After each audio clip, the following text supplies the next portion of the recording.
Welcome to the Waiting in Queue podcast, episode 38. You might notice that we're not actually at the studio today. We actually have a special interview for you guys that we recorded at a local podcast studio that you can rent out and film your own podcast at the Clamshell studio.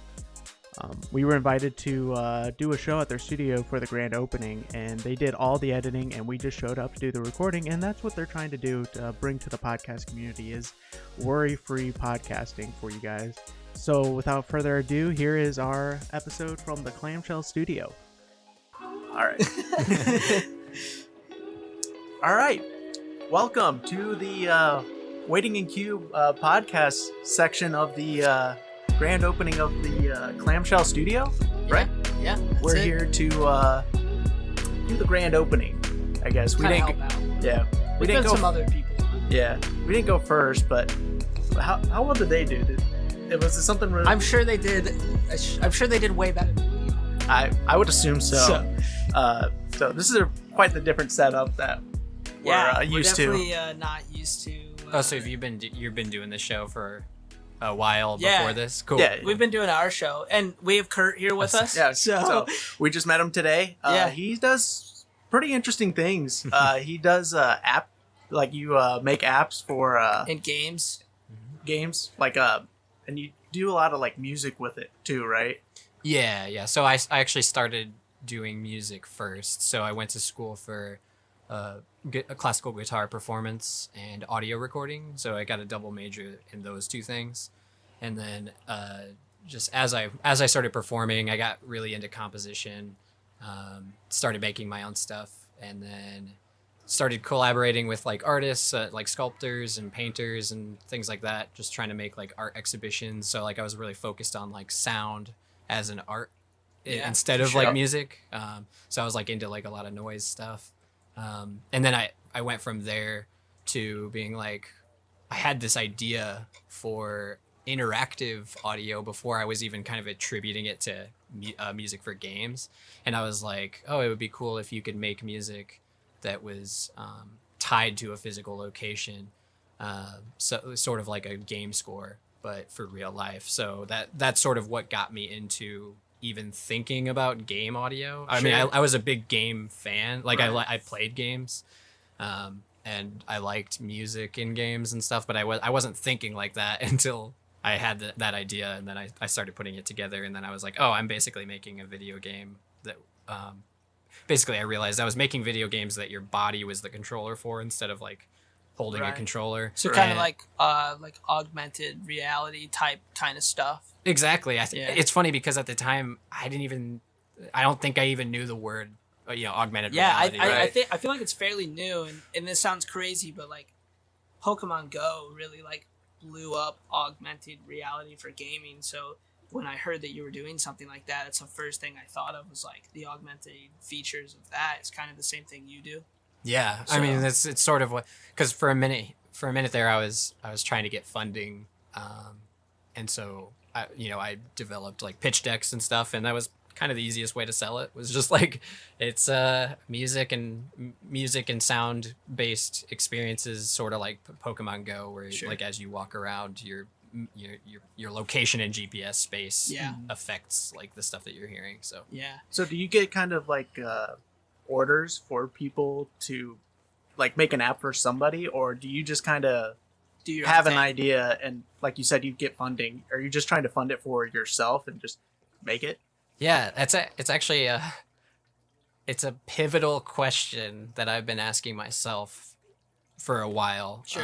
And for the longest time, when it first started, it was my idea. Like I wanted to make this one thing, right? Like I used to walk through the Lindenwood Cemetery all the time, and I was like, it'd be cool if like the whole cemetery had this score and you were walking through it, and it was this big atmospheric experience, like an interactive experience. On top of the fact, okay, exactly, like like moving through and So I wanted to do that, and I got some small seed funding through a local group called Soup, Fort Wayne Soup. Okay. And it was like a crowdfunding like event type of thing where 4 people pitched an idea, and then everyone in the room put like $5 in a pot, and then they voted on who got it. And so I got it. Nice. And it was amazing. I was like, what? That's awesome. And then I was using that money to pay someone else to develop it for me, because at the time I had no clue That's what I was going to how ask to code or do any of that. Yeah, I was going to ask if you had like, do you have a team that you're doing this with, or you pretty much on your own? You're kind of out, like you said, you kind of outsourced for that. Yeah, so I did that first, but it didn't work out. It just you quickly realize that if you're paying someone to do a service for you, there's very little wiggle room. Like, you have to do a ton of planning first, and then be really sold on that plan, and then give money to someone and they build it. But the trick to this type of experience, I mean, game dev in general is just a lot of trying and failing and fixing.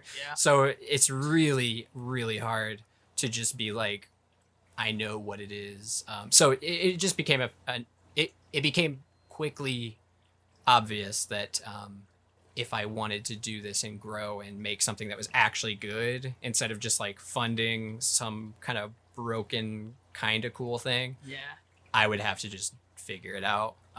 So I did. Like, I just started learning how to code. I was like reading books and just teaching myself. I opened up Unity and started trying to figure out how to make stuff, and then go into like game jams, which is like kind of like 24-hour film festival type thing. Oh, you probably know what game jams are if you went to... Yeah, kind of like so do they just like show off games that people are making? Oh, no, so yeah, it's more like you meet up with a bunch of people and they're all game developers, and then there's like a theme, and then everyone splits off into teams and then makes a game really quick. So it's like that's 24, 48 hours, sometimes up to like 3 days, where you'll just like hunker down and like make a game just for fun. And and usually it's just to meet people, experiment, like, oh, like you would never put hours into this weird game mechanic otherwise, because it's kind of throwaway and you're not like expecting to make money off of it or anything.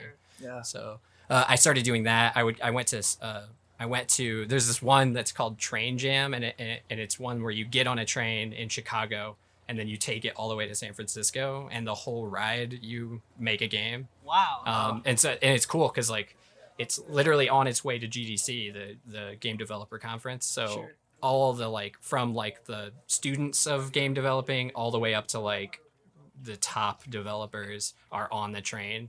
So like the whole way you're like interacting with just like the one of the programmers from Fez just like walks by you while you're like kind of like hello in the industry. That's really cool. You said earlier about how like game developing's can be, like you said, it's hard. There's a lot more to it than just like drawing something up and then animating it, and not, like you said, you not knowing. I think we see a lot of that with like even like bigger releases today with like games and stuff, and how mad people get at stuff that like just doesn't work.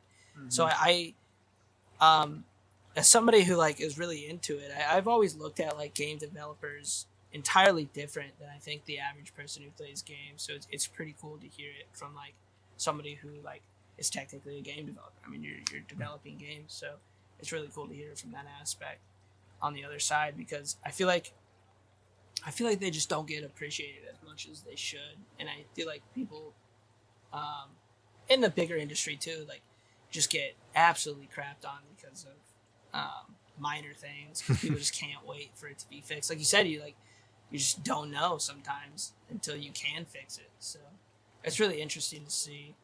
So how many games are you working on games now? Yeah, so I have a few. I have like prototype things happening.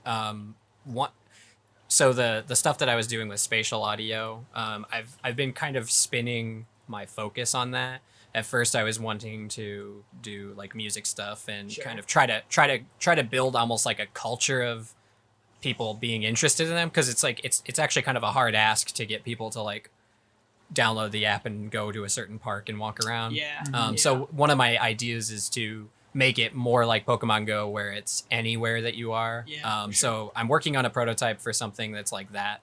And I just wrote like a 15-page game design doc for another augmented reality thing that's more story based. And it's all about like interactive fiction type things where you're actually like hearing character dialogue and things, but it's That's all cool. in the real world. So Sure. you're like interacting with that world in your actual surroundings. Sure.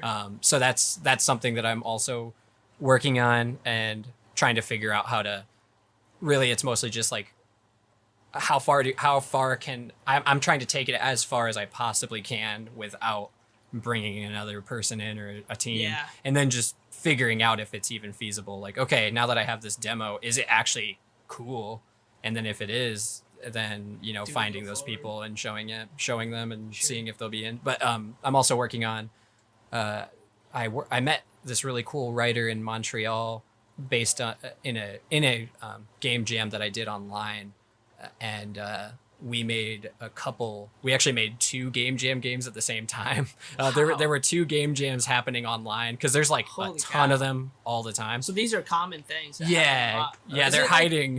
Is it also just like a way for people to meet other people in the industry?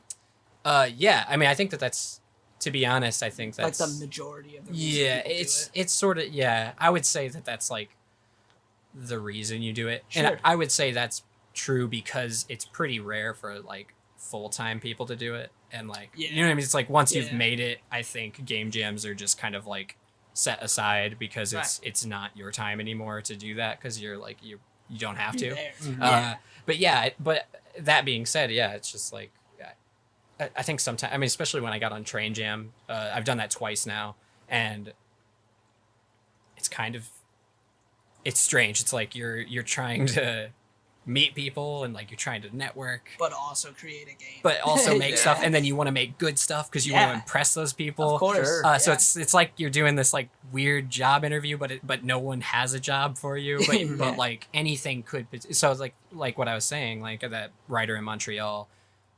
You know, I really like when we made a couple things. I really felt like we connected as creators in a very specific way that Sure. and I realized like, oh, we can do stuff in the future for sure. And we're both kind of in the same world of, you know, we're in the same similar position of like where we are in our careers and stuff. So it's like, I think the thing is, and what I've heard, doing all that is that it's rare that you get like somehow accepted into some already established circle of developers. Yeah. You find other people who are doing those things Kind of create your own. and you circle. rise up through together, right? Yeah, for sure. Similar to like this podcasting thing, or you know what I mean, Yeah. like you know, you surround yourself with these other groups, and then you all start doing it and getting better, and Kind of bounce off of each other's ideas and Mhm. and what they think they're doing. And not only that, but you like, you know, learn from what they went through and what you need to go through next. So it's pretty cool. I didn't even know anything like that existed. Yeah, But, like, this is all new to me. yeah, it's pretty insane. Like, we went to college for a little bit for game art design, and nice. I feel like if, you know, we kept going with that kind of stuff definitely would have popped up. But Sure. it's very interesting to hear that there's those kind of connections and stuff out there. Mhm. So, with augmenting reality, do you think that do you think that's like a growing thing, or do you think that's like pretty established now? Because I feel like you didn't really hear about it a lot until Like Snapchat. Snapchat, kind of like- really. recently with like Pokemon Go, like in the gaming sphere. Yeah. Could you see it expanding out from like phones, or do you think a phone is like required for something like that? I Like mean, cameras obviously are required for augmenting reality, right? well, I mean, not the one I do, the kind Okay. I do, because it is all Yours is audio. spatial. Yeah, it's all like GPS. So Okay. it's just using that aspect. Gotcha. That being said, I have thought about using the camera, but since I'm so focused on audio stuff, that I'm just kind of like putting all that stuff aside, especially since it would involve a lot of art and things like that. That I can't. I do a lot of like programmer art, and and like I'm okay. Like I have enough of my own personal style and taste that I can kind of like fake it, but Sure. I know that it's not a strength, so it's like I try to play to my strengths as much as I can. Yeah, that's smart. But yeah, I think augmented reality is gonna get bigger and just probably impossible to even imagine right now because it's who knows what's gonna come out. But For like sure. I know like glasses were like a thing at at one point. And, like the Google. Yeah, and like stuff AR like that. cars and things like that. Yeah. It's what it is. Because like one of the prototype, because I've done a bunch of augmented reality prototype stuff, and one of them was actually a thing with the soundwalk stuff I was doing where I actually turned the car into like a spaceship audibly. So like as you're driving, you hear this like futuristic motor like revving up Right. and slowing down, speeding up, and then I had like cool electronic music that was like following the speed changes. So That's like sick. it starts all ambient, and then as you speed up, it like the beat Picks up. and Yeah. so it's like I think that I don't even know. It's probably within the next couple of years that stuff's going to be built into Spotify or something. I don't know. That And would it's be sad, but it's really also, cool. I mean, it's sad for me, but it's Yeah. awesome for that. But Yeah. like, it's just the type of thing that it was just hard for me to, it was hard for me to imagine it well enough to like push on to like funding and that type of thing. Sure. And also just the more I get into game stuff, the more I'm thinking that's kind of what I want to focus on anyway. Just like I love game design, and just thinking about player interaction and telling stories through that Sure. medium. So Yeah, we were talking about that earlier with like how some people will just play games because they like to play games, which is fine. I mean, that's what they're there for, to have fun and kind of forget about what's going on or something, just relaxing and playing games. And then there's other people who play games and not only are just playing the game, but like taking in everything that is designed from it, from like audio, like you were saying, to like graphical, to landscapes, to skyboxes. I'm a huge fan of skyboxes. Nice. Like Yeah. that's just like the genre that I like looking up and seeing what's in the world rather than just like what you're doing in this path. Yeah. And music plays a huge part. Music plays a huge part of like, storytelling Yeah. anywhere. So like it's really cool to see that, and I think that consuming games rather than just playing games is like consuming. Is from there like audio a to everything?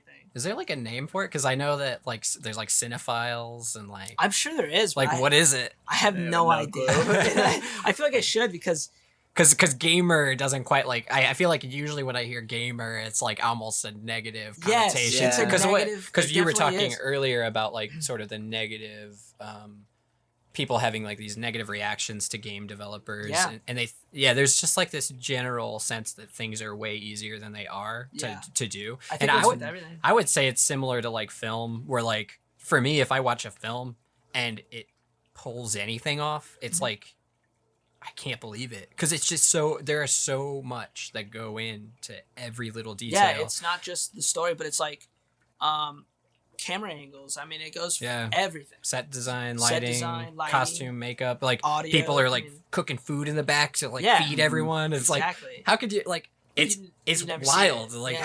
how do they pull that off? And then they ended up making, like, especially if it's like a singular vision coming out of like 50 to 100 to 200 to however many. And games, like you were talking Red Dead Redemption 2 earlier, that's a film budget, that's a Hollywood Oh, yeah. budget. Oh, yeah. It's Millions of dollars. I mean, Yeah. $1 million are pushed into these games, and I think that people don't realize it as much. I wish people just looked at developers a little different. I mean, there are times where it's like companies put out something that you're like, okay, it's kind of ridiculous that this is put out in this state, but there's like, like what was the recent one? we had Anthem and we had Oh, I was thinking Cyberpunk. Cyberpunk, Cyberpunk. yeah, that was a big one. Cyberpunk was a big one. It's like, you are spending money on something, you want it to come out properly, correct? Sure. And with a budget of millions of dollars, you would, and years behind it, you would think that a team would be able to develop it. But we don't see the side of the development. Yeah. And we don't see the business side of it either. 'Cause, Yeah, it's they not always just answer that. to higher ups that Sure. are telling them like, "Hey, I don't care what this product is. Yeah. We just want it to make money, and we want you guys to spend as little money as possible." Yeah, Yeah. for sure. So I think it's really cool to see like the other aspect of it. It's just it's really, I don't know, it's really cool. I wish developers didn't get as much shit. I mean, people sending these Outriders just came out. I don't know if you know what that is, but it had some launch issues, Okay. server issues, which wasn't a developing Sure. problem.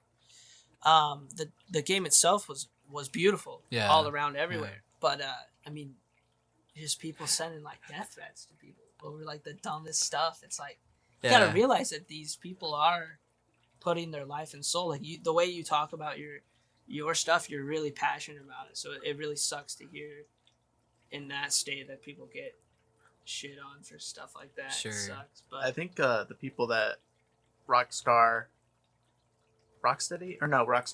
that made Red Dead yeah, 2. that's Rockstar. I think those guys were like under contract to work 100 hours a Yeah, week. so they were, and in the game dev communities, there's a lot of pushback right now. The last couple of years, it's been a huge thing about overworking and like working extra hours and stuff. And there's just a lot of talk about game unionization because there's not a lot of that going on. It's sort of easy to just step all over a game developer, any of the team. Sure. Like there's no. I mean, what are you gonna do? You're on there on Twitter and you're just calling it. I mean, Yeah. there's nothing. Like you said, it's easy to just shit on them to just wait. Yeah. So, yeah, it really sucks. And then we had Anthem and the heartbreak of that. It's really dear to me because I wanted that game to do so well. Yep. I mean, it actually physically put me in like a weird depression because I Oh, was no. so sad about it. Yeah. Well, we were kind of fed up with how Destiny, that game was being played, Okay. and this Anthem game was coming out, and we were like, this is the game that's going to answer our problems that we've had with Destiny. Okay. And it was nicknamed the Destiny Killer, but it came out, all of our hopes and dreams were just shattered. Oh, And, no. and to tie it back to development, it's like we find out later down the line that, luckily you don't have to deal with this because a lot of the stuff you do is on your own and all that.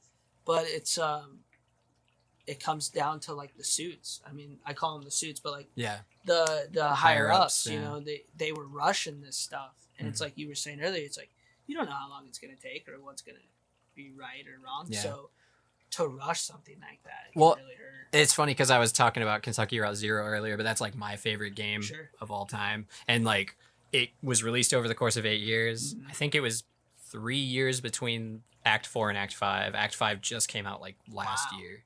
And this is a game that I've been playing since I was like first getting into games, and now I'm like this far into making stuff and so it was just funny because the Act 5 came out and there was like a game breaking bug in one little part, and I just like went online and emailed the developer. It was like, hey, this is because this is like somewhat like indie developers are so connected that like I'm like we could tweet and tech and like direct message each other. It's like hilarious because in my mind this guy is like a god kind of like he's made like one of my favorite pieces of art For sure. and so but I can message him and be like, hey, there's like this bug in this part and is anyone else having that? And he's like, yeah, I'm working on it, blah blah blah, like thanks Like, for just letting me know. And it's just funny because like that's the if only like all gamers were developers, then they would know that like it's like sometimes just one person that has to like answer to all this stuff, and like especially indie games that we talk about, it's such small teams, it's like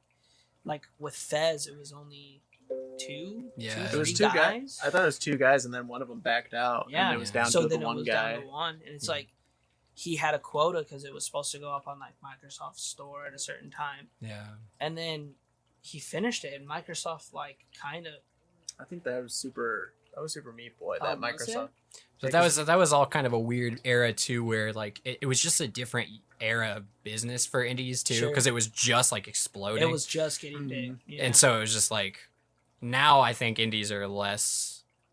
It's less intense, but it's also because it's so saturated. Yeah, it's so saturated that you like it. Yeah, it's just like you can get published easier now, but it's not as exciting or something. I guess. It isn't and it isn't because it's like you make an indie game now, and like you said, it's saturated, so there's a lot of people making indie games. Yeah, but I feel like the ones who make it, if you break through, it's insane. Like the amount of like popularity, like Valheim was okay, really good. I'll have to check that out. 5 guys. Wow, and it's like a Viking style Minecraft survival.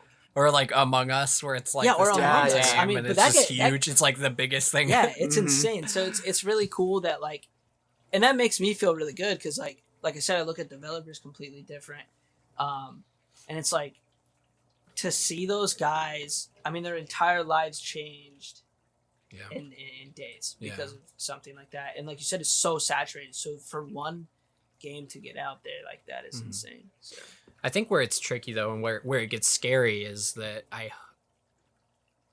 with music, it's turned this way too. But it's just like, I hope that it doesn't tip to the point where it's harder to do things that change things. Like sometimes when you want to do new things, and suddenly Suits are now organizing all the indies, you know.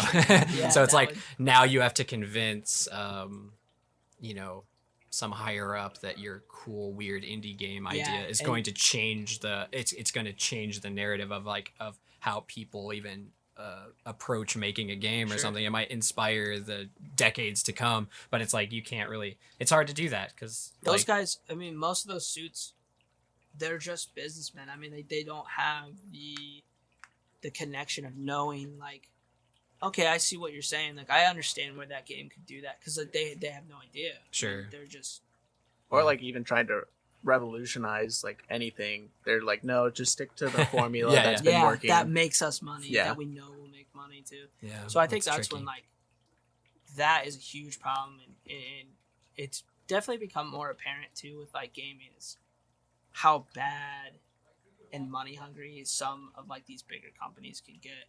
So I think that's why indie games I have always definitely been appealed to, like 5 people in a house just grinding something out, or one person just like, you know what, I want to make this, so I'm gonna make it. You know?